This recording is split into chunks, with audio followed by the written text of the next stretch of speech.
Hello, I'm Nick Lenz, and I'm going to start a new series called, let's see, I think I'll call it Heroes Who Are Really Cool and Awesome. And this is my first one I'm going to do. And my first one I'm going to do, and first here I'm going to do it on is a character everybody tries to give a crap on over the years. And that's Aquaman.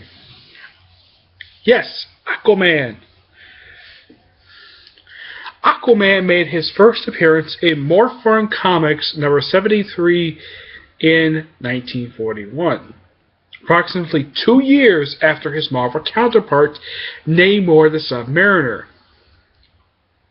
Despite the fact no one gives two lickings about him, despite the fact Seth MacFarlane tends to basically still treat Aquaman as a joke, even though he's not. As for basically stuff like publication-wise, even though he started with issue 173, guess which other character made his debut in the very same issue?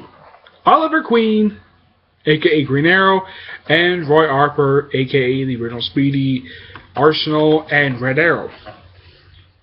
But I'll talk about Green Arrow in that video. Basically, Aquaman has made...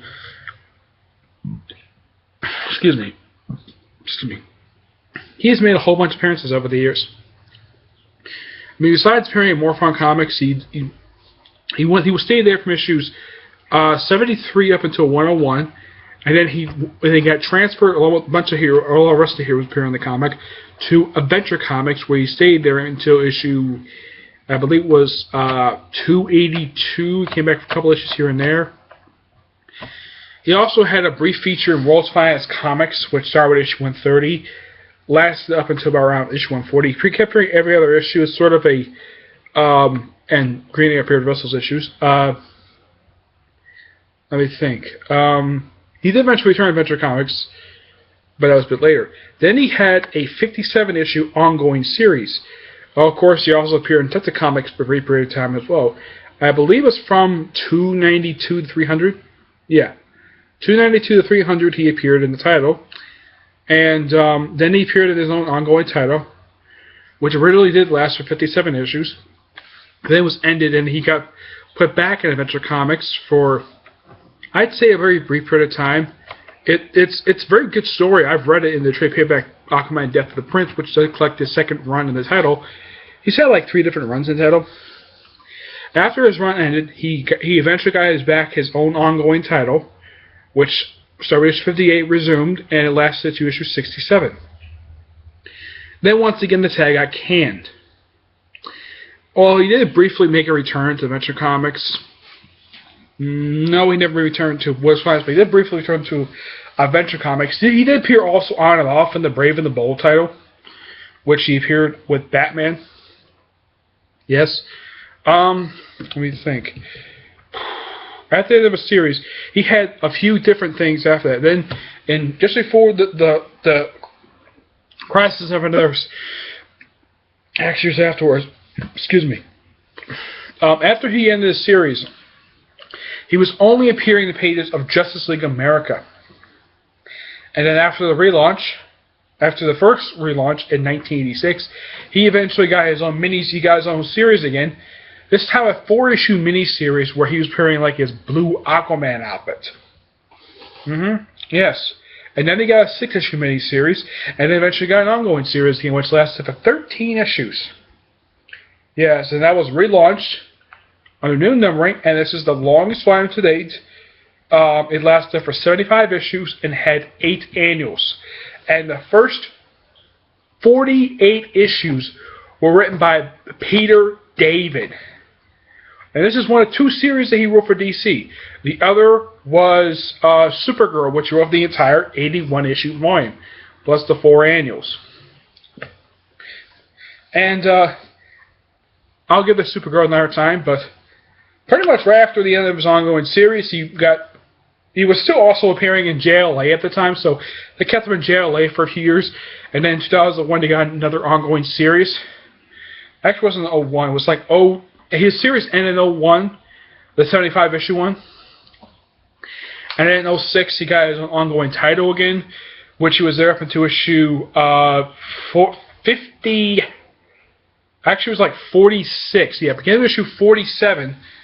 It was called Aquaman Sword of Atlantis, where it starred Arthur Joseph Curry, who was the second Aquaman in the title. Then afterwards, he stopped being Aquaman. The title got canned after just 10 issues, what we call that. Excuse me. Then, of course, this was also a time when Aquaman was dead. He got killed off in issue 46 of Aquaman Volume 6. And then during Blackest Night, he was brought back as a Black Lantern after being dead for I'd say about 2 or 3 years he was dead. Then he appeared as part of one of the features of Brightest Day for most of the series. And then he died again briefly. And of course he got his hand chopped off. Yeah, that's something also back in the 90s. He lost his hand in the 90s. Then some mysteriously got back. Then he was brought back as an element of water when they were taking on the avatar of the Black Lanterns, which was an evil version of Swamp Thing. And then at the end of it, I heard that he was one of 2 characters. Him along with Swamp Thing. We're going to get new ongoing series very soon. Soon I realized, though, they decided to put those series as part of the New 52 relaunch. And Jeff Johns started writing the title, which I was very happy with. And he basically made Aquaman into a badass. He made him a lot more cooler than he was. Ignore what you saw in Super Friends. Super Friends is just a version of him. That is not how he is in the comics. He has a freaking empire.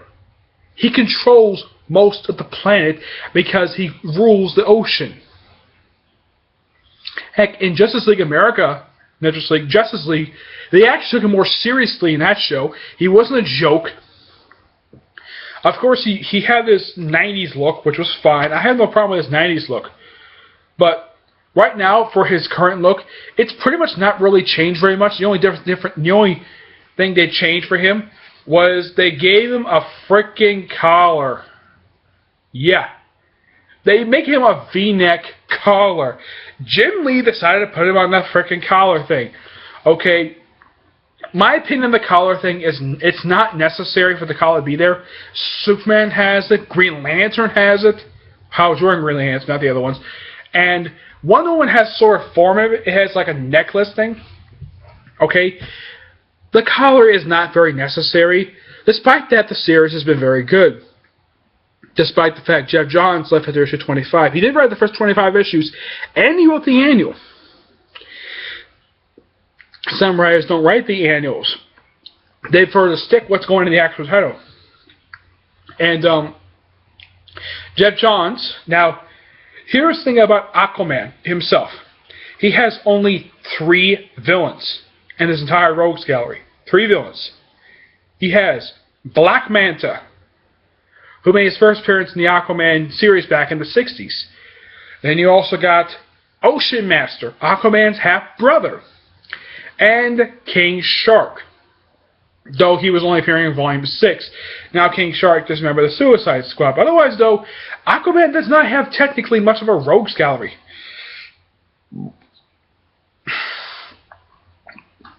He did introduce, Jeff Johns' run, he did introduce one group during the second arc of the series of his run called the Others, which they have objects which are Atlantean origin. Now, pretty much, then they had the very good, a little over a year into the Aquaman title, they had the very good crossover with Justice League called The Throne of Atlantis, which was a great crossover, in my opinion. In the end of the crossover, Aquaman got his nation back, because at the start of the series, he actually gave up the throne. And his brother, Ocean Master, who, I don't remember I think his name is Orc. I think his name is, I'm not really sure. But, also, he does have a few other characters. There's also his first sidekick, Garth, who was the original Aqualad. The second Aqualad is Jackson Hyde. His father is Black Manta. Yes, his father's Black Manta. And as far as I know, there was plans for him in New 52 to appear in the Teen Titans, but as far as I know, he hasn't appeared since. He's only appeared just in Brightest Day. He never appeared in Aquaman, so he's never been mentioned at all. Nope. He has never been mentioned. But I keep wondering, though, why can't you bring this guy up? Oh, there's also a few other characters, like his lovely and sexy wife, Mira, which Dan Didio was trying to split them up. Yeah, and this happened after the whole controversy. He said, no superheroes are married in DC Universe. You got one small problem there, Dan. You already have two heroes who are married. And have been married for years.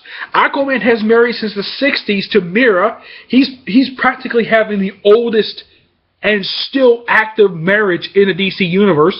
You got Animal Man, who's still married to his wife, and he's got a family. The only reason why they have a split his family up because that's part of his character. Okay? Alright? I'll get into the marriage just another video. But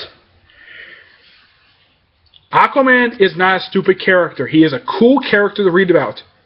Even if it's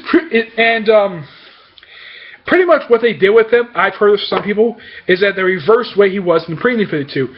They made him what Superman was in pre-New 52, which was awesome. Aquaman has had some on and off times during the years. He's had some bad stories, some good stories. He's mixed. In my opinion, he's a good character. He's one of my favorite superheroes.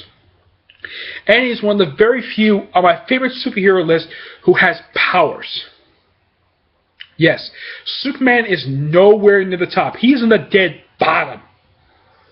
Okay? When it comes to my favorite superheroes.